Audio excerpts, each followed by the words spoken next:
Bagaimana menjadi polemik besar, menjadi masalah besar, ya. Masalah bahasa ini menjadi masalah besar dan eh, bahkan anak-anak muda memberontak karena sempat terjadi pelarangan menggunakan bahasa Indonesia di Malaysia. Nah, yang unik saudara ya, orang Indonesianya sekarang berlomba-lomba pakai bahasa Arab. Kan edan nih kalian orang Indonesia nih, saya nggak tahu ya antum, anak, terus pakai aki, ukti, apalagi macam-macam ya, umi, abi, aduh saya nggak ngerti deh kalian caranya kalian berbahasa ya. Sebetulnya kali gitu ya, bahasa Inggris tapi aneh sekali. Nah, Arab juga melakukan itu, makanya kamu kalau jadi Islam kudu berbahasa Arab, kudu wajib berbahasa Arab. Karena itu adalah sebuah ekspansi, saudara, sebuah penjajahan alam berpikirnya manusia.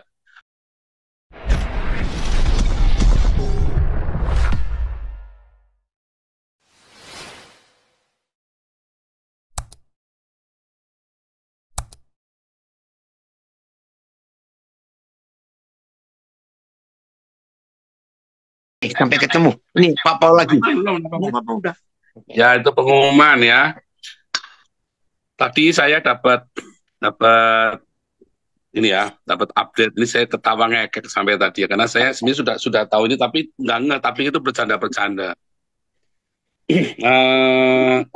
Ternyata beneran ya, ternyata beneran. Tapi ini tak tampilin videonya. Karena kita udah terlambat banget, nggak usah pakai lagu. Nanti kasih penutup aja.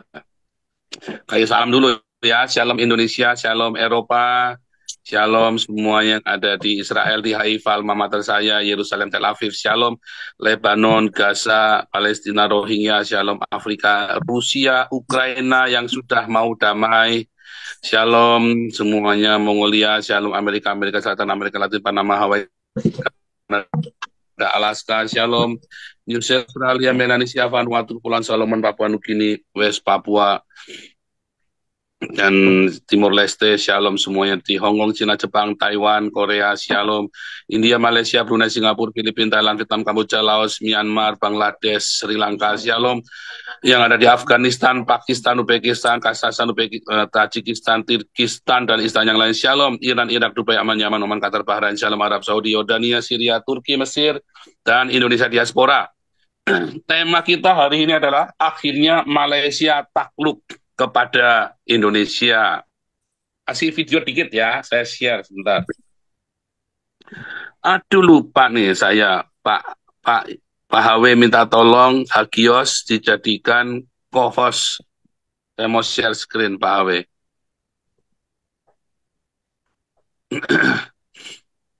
Dan baik nggak nih Pak HW nih?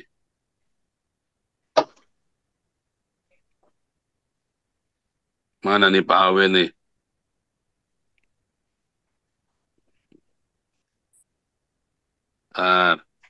HW.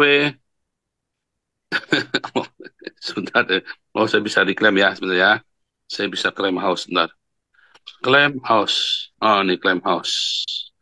Saya jadikan share sedikit ya, saudara. Ini memang lucu ya. Ini lucu. Tapi nanti saya kasih tahu Anda ya. Tadi tiba-tiba saya dapat nubuatan ya. Saya dapat wangsit Jibril. Jebrol. Sebentar, saya share screen ya. Saya share screen. Saya share screen sekarang. Cuman kalau saya yang jadi ini langsung hilang ya ininya ya.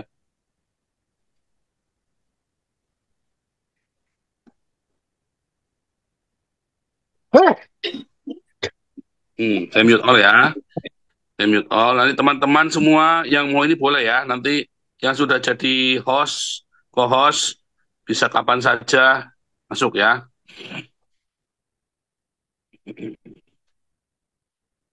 Bagaimana menjadi polemik besar, menjadi masalah besar, ya. Masalah bahasa ini menjadi masalah besar dan eh, bahkan anak-anak muda memberontak karena sempat terjadi pelarangan menggunakan bahasa Indonesia di Malaysia.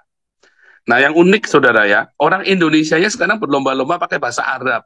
Kan edan nih kalian orang Indonesia nih, saya nggak tahu ya antum, anak, terus pakai aki, ukti, apalagi macam-macam ya, umi, abi, aduh saya nggak ngerti deh kalian caranya kalian berbahasa ya. Sebetulnya bahasa itu adalah sebuah pola pikir, saudara ya. Bahasa itu adalah sebuah pola pikir. Mengapa, saudara? Karena ketika orang logika berpikirnya orang itu, dia tuangkan, dia ekspresikan di dalam bahasa itu. Ya, orang bahasanya seperti apa, ya pola pikirnya seperti apa. Contoh bahasa Jerman. Bahasa Jerman itu kamu tidak akan bisa menyimpulkan orang kalau dia belum selesai ngomong. Karena kata kerjanya terakhir, saudara. Ya, karena apa namanya? Aku kata kerjanya terakhir. Karena kata kerjanya itu selalu di depan, lalu di belakangnya tiba-tiba ada kata nick, berarti enggak, ya kan? Kalau bahasa Inggris kan I am not, I do not, I do not work. Tapi kalau bahasa Jerman, misalnya ya di depannya ya ikan na ya kalau saya kena ikacum Schule nicht, berarti enggak. Jadi kalau kamu belum selesai, kamu enggak akan ngerti bahasa Jerman tuh. Ya kalau bahasa Belanda masih ya, masih ada kadang di tengah, kadang di belakang. Tapi kalau bahasa Jerman itu, kalau kamu belum selesai orang ngomong, dia nggak akan ngerti. Makanya ada bahasa teknis bahasa Indonesia itu, bahasa Jerman itu, kamu nggak mungkin orang salah paham, saudara, dengan bahasa Jerman. Kalau bahasa Indonesia, kalian ngomong orang bisa salah paham, ya, karena dalam bahasa Indonesia tidak mengenal gramatikal gender, ya tidak mengenal gender. Kalau bahasa Yahudi, bahasa Ibrani, bahasa Yunani, dan bahasa Jerman mengenal gender. Sehingga itu menjadi lebih kompleks. Makanya lihat, cara berpikirnya kan kompleks mereka, ya kan? Dan terstruktur. Cara berpikir yang kompleks. Kalau bahasa Indonesia, bahasa yang easy going. Tetapi itulah pola budaya, itulah pola pikir. Jadi kalau kita menyebarkan bahasa, itu sebenarnya kita sedang melakukan ekspansi ideologi kepala kita kepada orang lain. Contoh, dulu Inggris keliling dunia, seluruh dunia. Hari ini seluruh dunia, seluruh negara mewajibkan bahasa Inggris dalam salah satu kurikulumnya. Itu adalah sebuah ekspansi budaya, saudara ya. Ekspansi pola berpikir. Bahkan ada Inggris Nigeria, Inggris South Africa, Inggris Ghana, bahasa Inggris Singapura, ya Singlish atau Singapura English. Kalau Anda lihat Alkitabnya itu, saya lupa ya, itu ada Alkitab bahasa apa, itu bahasa Inggris, tapi Alkitab orang Afrika, bahasa Inggris tapi aneh sekali gitu ya. Bahasa Inggris tapi aneh sekali. Nah, Arab juga melakukan itu, makanya kamu kalau jadi Islam, kudu berbahasa Arab. Kudu, wajib berbahasa Arab. Karena itu adalah sebuah ekspansi, saudara. Sebuah penjajahan alam berpikirnya manusia. Ketika Inggris melakukan ekspansi, sehingga seluruh negara bahkan punya dialek aksennya masing-masing, Islam juga ikut melakukan ekspansi. Nah, sekarang Cina, saudara. Mengapa susah sekali menjajah Cina? Karena orang Cina nggak mau pakai bahasa lain. Bahkan mereka pergi ke mana-mana pakai bahasa Cina. Ya, kalau kamu pergi ke Jerman, contoh nih, orang Jerman tidak akan mau ngomong pakai bahasa Inggris, Mereka maunya kamu datang pakai bahasa Jerman. Begitu kamu ngomong sama orang Jerman pakai bahasa Inggris, dia ich weiß nicht, langsung begitu ya, langsung ya, verstanden, nggak mau, saudara, galak dia.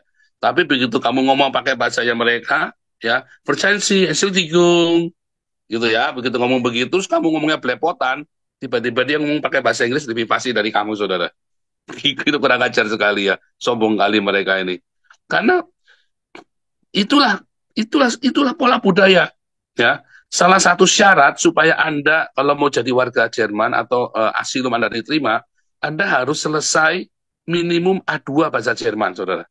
Sayang di Belanda nggak begitu. Kalau mau jadi warga negara Belanda beda ya. Tapi kalau mau diterima asilumnya, waktu saya di Jerman, begitu saya masuk Jerman, saya diwajibkan les bahasa, saudara. Makanya saya dalam 1 tahun di Jerman, saya langsung selesai B1. Tapi kamu di Belanda, enggak terlalu begitu, saudara ya.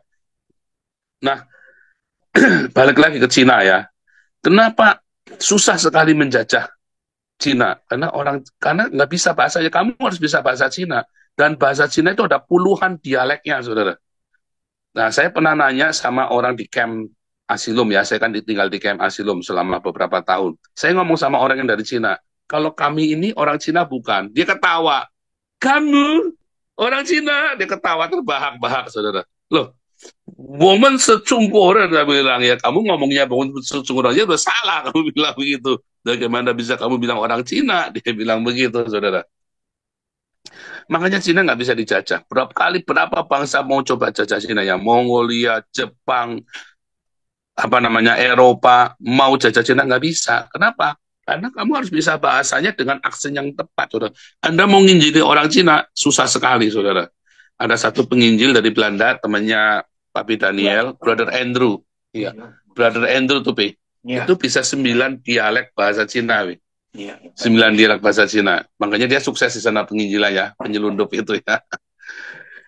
Makanya Anda harus benar-benar fasih dengan itu dialeknya, saudara. Ya, makanya kalian orang-orang Indonesia saya nggak ngerti ya.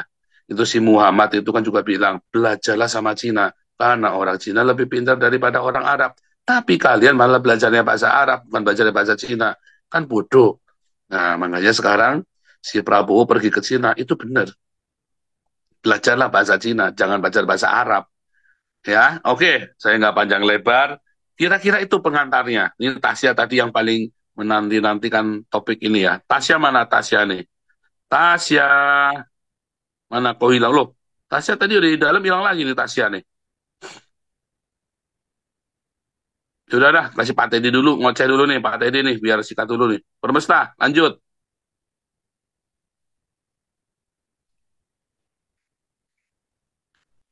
Permesta, Shalom, oh mati shalom. lagi. Ya, ya, Shalom, memang shalom, ya shalom kita Permesta. tadi Lanjut. bicara saya masih ingat ya semester 3 tahun 84 Oh Malaysia suaranya ada. kecil ya, sebentar, Oh, sebentar, sebentar. oh iya. Lanjut, lanjut, lanjut, lanjut. Ya, Saya yang salah. ya, waktu tahun 84 itu banyak mahasiswa Malaysia datang belajar bahasa Indonesia di bahasa